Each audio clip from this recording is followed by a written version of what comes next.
Atos 9. Atos capítulo 9. Vamos lá, irmãos. Irmãos, eu avisei a igreja que nós iríamos usar 4 domingos para falar no livro de Atos. Nós já falamos 3. Hoje é o último domingo. Mas eu vou pedir a compreensão dos irmãos e o entendimento da igreja. Nós não terminamos. E nós ainda não vamos conseguir terminar o livro de Atos no dia de hoje. Então eu vou precisar de mais alguns domingos para nós falarmos no livro de Atos. E Deus vai abençoar no nome de Jesus. Eu queria que toda a igreja, aqueles que puderem, ficar em pé, em reverência à palavra do Senhor, para nós lermos Atos capítulo de número 9. Glória a Deus. Se todos encontraram, diga amém. Glória a Deus. Diz assim: E Saulo, respirando ainda ameaças e mortes contra os discípulos do Senhor, dirigiu-se ao sumo sacerdote e pediu-lhe cartas para Damasco, para as sinagogas, a fim de que se encontrasse algumas daquela seita, quer homens, quer mulheres, os conduzisse presos a Jerusalém. E indo no caminho, aconteceu que, chegando perto de Damasco, subitamente o cercou um resplendor de luz do céu. E caindo em terra, ouviu uma voz que lhe dizia: Saulo, Saulo, por que me persegues? E ele disse: Quem és, Senhor? E disse o Senhor: Eu sou Jesus, a quem tu persegues. Duro é para ti recalcitrar contra os aguilhões. E ele, tremendo e atônito, disse: Senhor, que queres que faça? E disse-lhe o Senhor: Levanta-te e entra na cidade, e lá te será dito o que convém fazer. Amém? Amém. Poder assentar em nome de Jesus.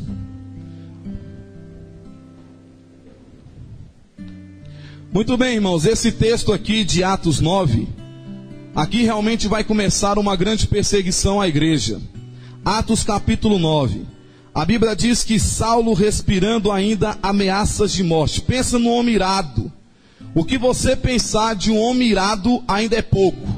Ele colocou no coração: eu vou perseguir os cristãos. Nós vamos entrar nas casas, nós vamos saquear tudo que for preciso, nós vamos perseguir até que eles parem de divulgar este evangelho. Até que eles parem. Os cristãos no livro de Atos era considerado como seita. Era uma nova doutrina que estava se falando, e eles colocaram no coração, queriam perseguir. Depois da morte de Estevão, irmãos, depois que Estevão morreu, aí foi que eles criaram coragem. E depois que Estevão foi morto a pedradas, que falamos no domingo passado, aí eles criaram coragem para perseguir de fato realmente a igreja. E a Bíblia diz que esse homem chamado Saulo, respirando ainda ameaças de morte contra os discípulos do Senhor, dirigiu-se ao sumo sacerdote. Esse sumo sacerdote era quem, irmãos? O sumo sacerdote, ele era o presidente do Sinédrio. Aquele homem que nós falamos que comandava uma corte, tipo uma corte real com 71 membros. E ele foi ao sumo sacerdote para dar uma carta a ele para ir a Damasco, para poder trazer os cristãos que tinham fugido para lá. Porque depois da morte de Estevão, vários cristãos fugiram de Jerusalém e foram para outras cidades. E ele, respirando ameaça de morte, o que ele fez? Ele foi até o sumo sacerdote, e é mais ou menos assim: me dê autorização para ir atrás deles. Eles vão espalhar o evangelho, e nós temos que parar com isso. Essa praga de cristianismo tem que cair por terra, e nós temos que ir lá, e temos que perseguir, e temos que trazer de volta. Eu estou com um mapinha aqui na minha Bíblia de estudo. A minha Bíblia diz que ele saiu de Jerusalém, passou pelo Rio Jordão, passando pelo Mar da Galileia, e ele chegou a Damasco. Quem viajou conosco lá quem viajou comigo, nós que viajamos lá para Artulândia, era a distância, como daqui em Artulândia. Sabe quanto que dá daqui lá? 250 quilômetros. Então, Saulo viajou 250 quilômetros. Alguns historiadores falam que foi 240 quilômetros. E ao chegar perto de Damasco, ele tem uma experiência com o Senhor. A Bíblia diz que o Senhor chega para Saulo a caminho de Damasco, e o Senhor vem a Saulo no resplendor, numa grande luz. Saulo está indo, respirando ameaça de morte, com muita ira, indignado, endiabrado para poder pegar os cristãos. Aí diz a Bíblia que o Senhor chega no resplendor de luz e grita: Saulo! Ele olha e o Senhor fala de novo: Saulo, por que tu me persegues? Mas espera aí, irmãos, Saulo não estava perseguindo, não era a igreja? Saulo não estava perseguindo, não eram os cristãos? Saulo não estava perseguindo, não era Pedro, não era João, não eram os discípulos, não era a igreja? Por que agora o Senhor vem e fala: Saulo, por que tu me persegues? Dura coisa é recalcitrar contra os meus aguilhões. E aqui eu entendo uma coisa, irmãos: Saulo não estava perseguindo a igreja apenas, ele estava perseguindo a Cristo. Porque ao seguir a igreja, a mexer com a igreja, está mexendo com Cristo. A Bíblia diz, irmãos, que a igreja é a menina dos olhos do Senhor. A Bíblia diz que a igreja é a noiva de Cristo. Quem é que vai deixar mexer com a noiva? Quem é que vai permitir que alguém mexa com a sua noiva? De forma alguma. O Senhor também não permitiu, porque a igreja é considerada a noiva de Cristo.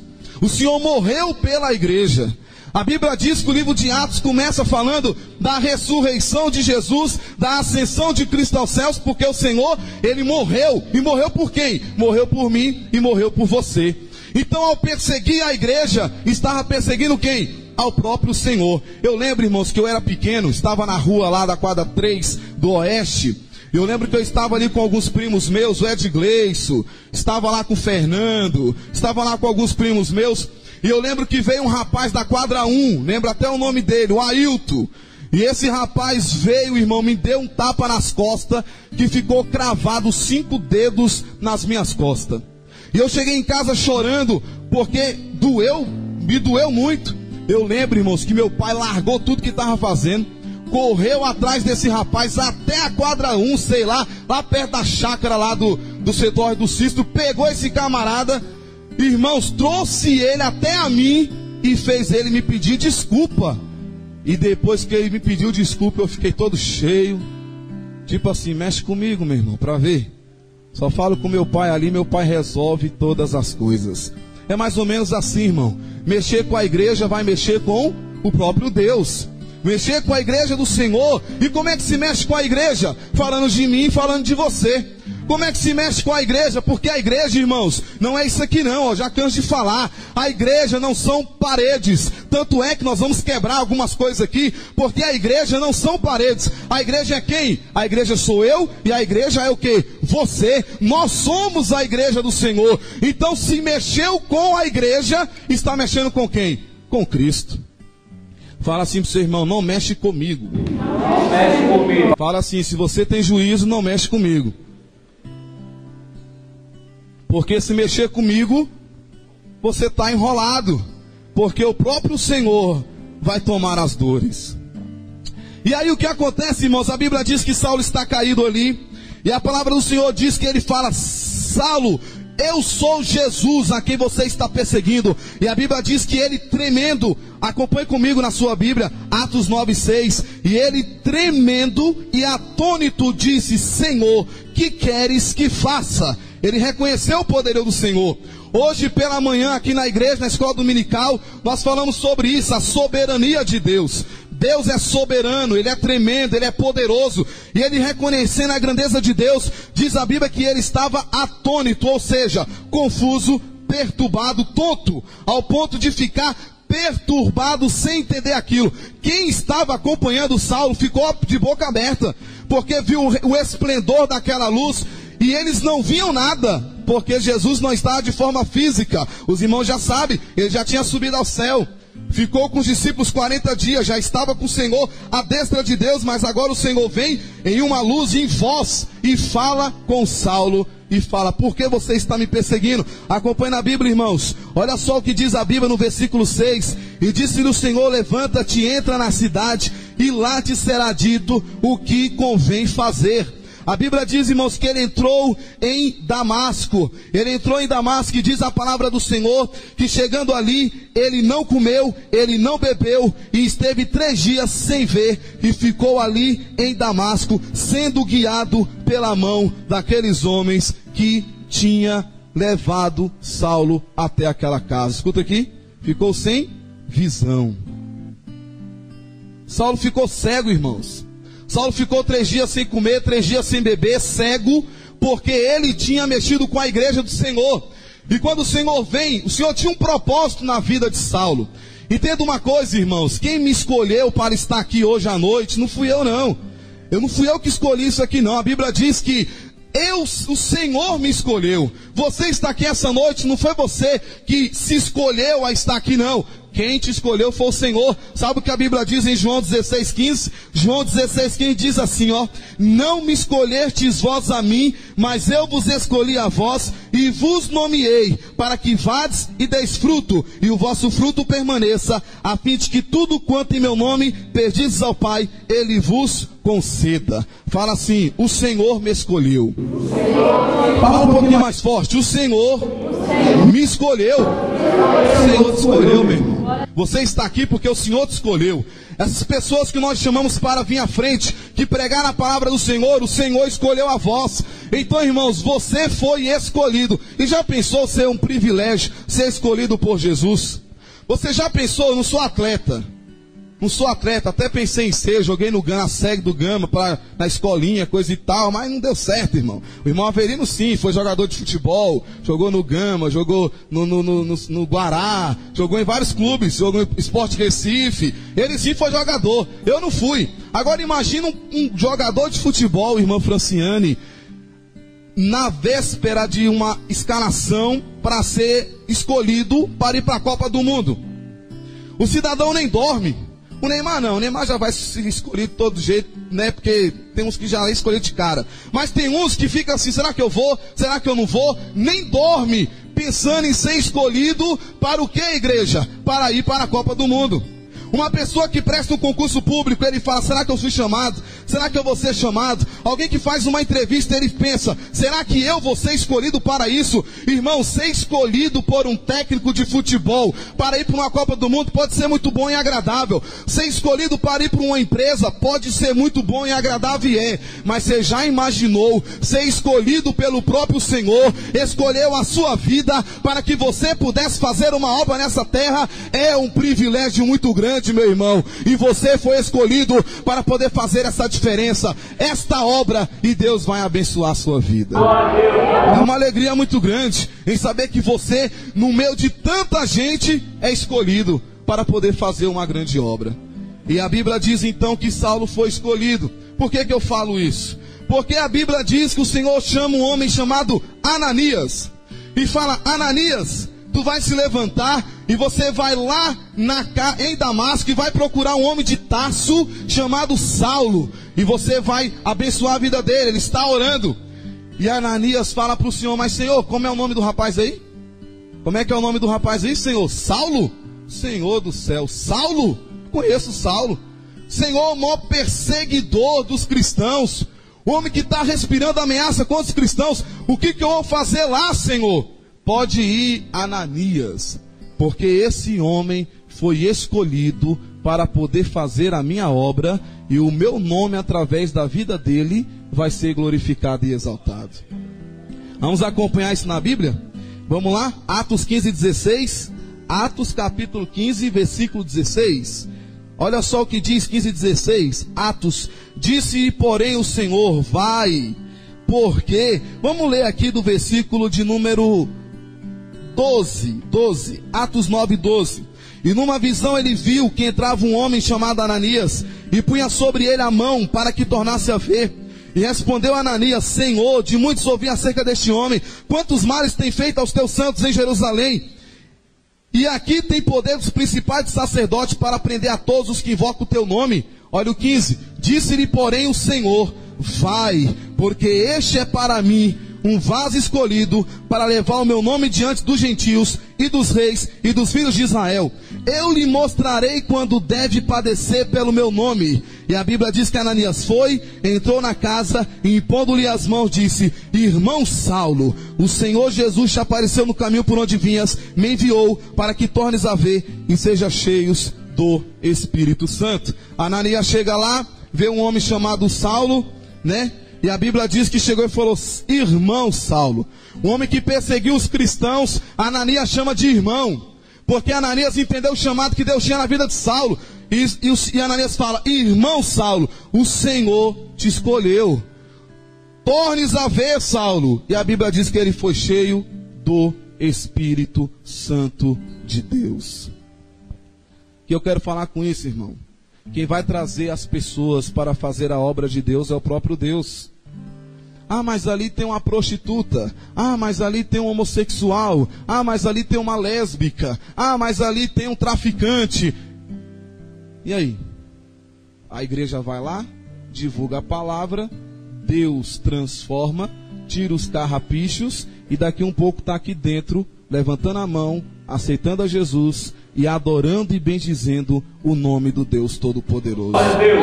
Porque a obra não é do homem, a obra é de Deus. Agora nós seremos o que, igreja? O canal da bênção. Eu serei o canal, você será o canal, nós seremos o canal da vitória. E Deus vai abençoar no nome de Jesus. Agora, irmãos, a conversão de Saulo, ela foi imediata. Acompanha aí o 17, 18.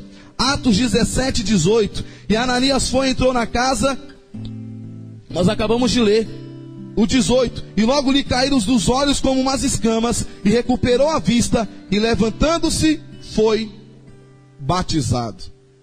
Olha aqui, irmãos. Acaba de nascer um homem de Deus. A conversão de Saulo foi assim, ó, instantânea, rápida. Tem gente que demora ainda para se converter, é um processo, isso é normal. Tem gente que entra na igreja, não vamos querer que a pessoa que entra na igreja, por exemplo, fumando, pá, larga o cigarro de uma hora para outra, não. Não vamos querer que uma pessoa que entra na igreja, aceita Jesus na bebida e tal, pá, larga a bebida de uma hora para outra, não. Eu sei que é um processo, mas tem pessoas que entram e o Senhor faz uma mudança instantânea. Foi o caso de Saulo. A mudança de Saulo foi instantânea. E a Bíblia diz que a partir desse momento, Saulo transformou-se para Paulo. E aí, meu amado irmão, levanta-se agora um grande homem de Deus para poder pregar a palavra nos quatro cantos dessa terra. Escreveu Romanos, escreveu 1 e 2 Coríntios, escreveu 1 e 2 Tessalonicenses, escreveu Gálatas, escreveu Colossenses, escreveu a carta de Tito. Eu acredito que tem escrito Hebreus também. E Paulo começou a divulgar a palavra de Deus. Conselho, irmãos, nessa noite, nessa série de estudos de Atos dos Apóstolos, a igreja somos nós. E ao mexer e falar de um irmão, de um pastor, de um obreiro, de um homem ou de uma mulher de Deus, está mexendo com o próprio Deus, está mexendo com a igreja. E um conselho: se seu inimigo tem uma pessoa que se levanta contra você, não faça nada, deixa que o próprio Deus faça. E vai mostrar que Ele é contigo. E a vitória é garantida no nome de Jesus. É assim que Deus faz, irmãos. O segundo ponto nesse texto do Atos 9 é o seguinte: é que o Evangelho é a coisa mais simples do mundo. Eu estava até com saudade já de Pedro. Pedro agora vai entrar em cena. Os irmãos estão aonde? Em Damasco.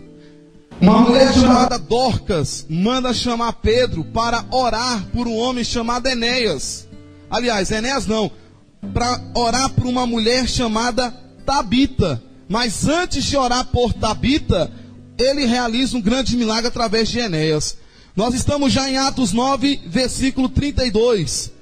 Atos 32, porque antes Paulo é perseguido, ele se tornou perseguidor, ele se tornou agora perseguido, de perseguidor foi a perseguido, e quando chega em Atos 32, diz a Bíblia que o Senhor Jesus começa a realizar um grande milagre através da vida de Pedro. Acompanhe comigo em nome de Jesus. Atos 9, 32.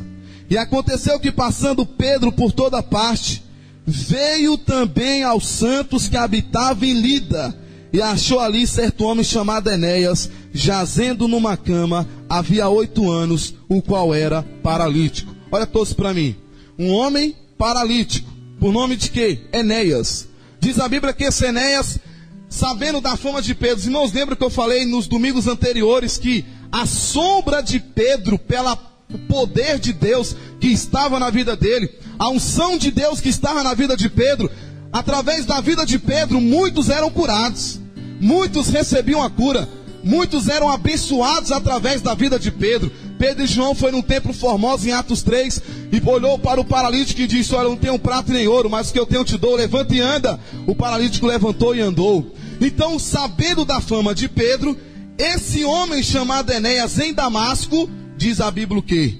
Eu estou com o mapinha aqui. Diz a Bíblia que Pedro saiu de Jerusalém, foi por Lida, passando por Jope, passando por Samaria, chegando em Cesareia. Ele viu tudo isso para chegar onde esse homem estava. E chegando ali, viu um homem que há 8 anos, irmãos, 8 anos numa cama, 8 anos enfermos, 8 anos paralítico, jazendo numa cama havia 8 anos, o qual era paralítico. Qual o motivo dessa enfermidade? Não sei. O que levou esse homem a ficar numa cadeira de roda, que naquele tempo não tinha, mas tudo bem, ficava numa cama. O que levou esse homem a ficar acamado 8 anos ali? Talvez na cabeça daquele homem, ele pensou: Pedro vai vir, vai fazer um clamor, vai falar em línguas estranhas, vai fazer um rebuliço aqui, vai me curar. Negativo. Sabe o que aconteceu? Pedro chegou ali naquele homem, acompanhe comigo em nome de Jesus, 34, e disse-lhe Pedro: Enéas, Jesus Cristo te dá saúde, levanta-te, faz a tua cama. E logo se levantou. O Júnior vai ser meu assistente. O Júnior é Enéas. Enéas está numa cama há 8 anos, paralítico. Pedro está aqui. Não precisou se apresentar: meu nome é Pedro, eu sou um homem de Deus, eu oro, acontece milagres, acontece sinais, eu vou fazer um clamor aqui, vai descer anjos do céu, eu vou falar em línguas estranhas, o rebuliço vai acontecer e você vai ser curado. Não. Enéas, Jesus Cristo te dá saúde hoje, levanta e anda. Levantou, pega a tua cama, está curado. Glória a Deus. O evangelho é simples, irmãos. Repete comigo: o evangelho É simples. Quem complica o evangelho é o povo. Há uma crendice aí, irmãos, atual, que bagunça a mente de muitas pessoas. O Senhor olhava para o paralítico e falava o quê? Levanta e anda. Ah, é cego, como é que é? Cego de Davi. Senhor, tem misericórdia de mim. É cego ou paralítico? Cego, né? Cego de Jericó. Cego de Jericó. O que você quer, meu irmão? Quero ver. Levanta e anda. Irmão, se a minha memória não me trai, há único versículo, alguma história na Bíblia que eu me lembro, é que um Senhor olhou para um cego, cuspiu no chão, fez um lodo do cuspe. Ele cuspiu no chão, fez um lodo. Diz a Bíblia que o Senhor pegou aquele lodo, jogou nos olhos do cego e disse assim: lava lá no tanque Siloé. A Bíblia diz que o cego foi, alguém conduziram ele, chegando lá, ele lavou no tanque Siloé e ele foi curado. Se eu não estou enganado, é o único texto na Bíblia que tem mais ou menos isso. Os outros é: levanta e anda, levanta e ser curado, levanta e vai ser para a tua casa abençoado, pega a tua cama e não peques mais, vai abençoado, Deus é contigo. Pedro olhou para Enéas e falou: levanta e anda. Você quer ser usado por Deus? O evangelho é simples. Não complica, porque por complicar demais, muitas das vezes se torna até uma heresia. Se torna até uma heresia, irmãos. É orar, pedir a Deus para dar vitória e Deus vai abençoar. Sabe o que me lembrei aqui agora? De Naamã. Naamã, chefe do exército da Síria, um homem de muito respeito, viaja a cavalo, não sei quantos quilômetros lá para Samaria, encontra lá Eliseu com a comitiva. Era um homem muito influente, muito famoso, muito importante na cidade. E ao chegar em Samaria, Eliseu está sentado, vem Geazi e fala: ó, Eliseu, sabe quem está lá fora? é Naamã. Tá, e daí? Ah, ele quer ser curado. Ah, quer ser curado? Calma aí que eu vou perguntar para Deus o que ele vai fazer. Eliseu ora para Deus e fala: ó, seguinte, Geazi, vá lá e manda ele mergulhar no Rio Jordão 7 vezes. E ele vai ser curado. E que Naamã fez? Um escândalo. Ah, não é possível. Lá onde eu moro tem águas mais limpas. Lá onde eu moro tem águas mais tranquilas. Tá me chamando. Tá pensando que eu sou o quê, meu irmão? Eu sou Naamã. Eu sou o chefe do exército da Síria. Sabe o que Eliseu fez? O problema é dele. Quem está leproso é ele, não sou eu. Se ele quiser ser curado, a ordem é essa: vai no Rio Jordão, mergulha e ele vai ser curado. Eliseu podia sair lá fora. Como é que é? Eu sou o profeta de Deus. Quem é Naamã? Tudo bem, Naamã? Sou homem de Deus, hein? Eu sou profeta. Levanto a mão, as pessoas são curadas. Se fosse no dia de hoje, a mídia está com Naamã. A mídia ia estar em volta dele. Eliseu nem de casa saiu, irmãos. Sabe o que eu aprendo com isso? A glória tem que ser dada ao Senhor. Importa que eu diminua e que Cristo cresça na nossa vida. Muito bem. Levanta Enéas. E Enéas se levantou. Para mostrar que o evangelho é simples, o que é mais difícil? Um paralítico se levantar ou um morto se levantar? O que é mais difícil, igreja? Mais difícil seria o morto. O paralítico ainda tem, né? Alguma coisa ali. Mas o morto, irmãos, se Pedro olha para Enéas e fala: levanta, com o morto vai ser diferente, igreja. Com o morto ele vai ter que fazer uma coisa a mais e o negócio vai acontecer. Negativo. Com o morto foi a mesma coisa. Acompanhe comigo na sua Bíblia. Atos capítulo 9, versículo 39. No nome de Jesus. E levantando-se Pedro, foi com eles quando chegou, e levaram ao quarto alto, e todas as viúvas o rodearam, chorando e mostrando as túnicas e vestes que Dorcas fizera quando estava com elas. Mas Pedro, fazendo-a sair todas, pôs-se de joelhos e orou, e voltando-se para o corpo, disse: Tabita, levanta. E ela abriu os olhos, e vendo a Pedro, assentou-se. E ele, dando-lhe a mão, levantou-a, e chamando os santos e as viúvas, apresentou-lhe viva. O que aconteceu, irmãos? Uma mulher chamada Dorcas pega Pedro. Diz a Bíblia que ele sobe. Diz a Bíblia que ele sobe, versículo de número 39, levaram ao quarto alto. E ele chegando lá faz o seguinte: ó, por gentileza, me deixa sós com a mulher. Se retire, por favor. Ele dobra o joelho, ora, olha para Tabita. O nome da mulher é Tabita. Olha para essa mulher e fala: levanta-te. A mulher foi e se levantou. Mas pastor Hebe, isso aí foi há muito tempo atrás. Pastor Hebe, isso aí foi no tempo de Pedro. O que a Bíblia diz em Hebreus 13:8? Jesus Cristo é o mesmo ontem, hoje e será eternamente. Não são todos os mortos que o Senhor vai levantar, não. Como eu gostaria que o Senhor levantasse um morto. Mandar o Senhor levantar minha mãe, minha avó, meus primos, meus tios. Oh, maravilha. Mas não é assim não, irmãos. Mas eu acredito ainda que Deus tem poder de levantar um morto, para que o nome dele seja glorificado e exaltado. Deus é Deus. Nos céus e na terra. Ele pode fazer. Ele é o Senhor de todas as coisas. Agora, irmãos, o que nós vamos aprender nesse livro de Atos? Se nós fomos chamados para pregar a palavra de Deus, e Deus vai levantar muitas pessoas para isso, nós temos que entender que quem vai fazer a obra é Deus. Se nós orarmos para Deus curar, Deus vai curar. Se nós orarmos para Deus abençoar alguém que está com câncer, o câncer vai cair por terra. Se nós orarmos por alguém que está com AIDS, Deus tem poder de curar uma AIDS, de tirar uma lepra. Deus tem poder para isso. Quem vai realizar isso é Deus. Ele que vai realizar. O que eu tenho que fazer, irmãos? Acreditar, confiar, clamar ao Senhor, e Deus vai abençoar no nome de Jesus. Como meu tempo hoje é curto, Nós falamos que ia terminar o culto 9 horas, embora não conseguir chegar no horário, nós vamos cumprir o nosso horário, nós vamos terminar, não 9, né, que já são 9h04, mas nós vamos terminar um pouquinho mais cedo hoje. Então, irmãos, grave essa palavra e me dê mais alguns domingos para eu terminar o livro de Atos. Nós estamos na 4ª ministração do livro de Atos. Não é apenas a igreja aqui que está ouvindo, não. Tem irmãos lá no nosso site que está ouvindo essas palavras também, e Deus vai abençoar no nome de Jesus. A palavra não é minha, a palavra não é sua, a palavra aqui é de Deus. Eu recebo a palavra e eu acredito também que os irmãos recebem essa palavra em nome de Jesus. Senhor meu Deus, nessa noite, Pai, nós ouvimos a Tua voz, ouvimos a Tua palavra, Pai. Muito obrigado, meu Deus, por tudo.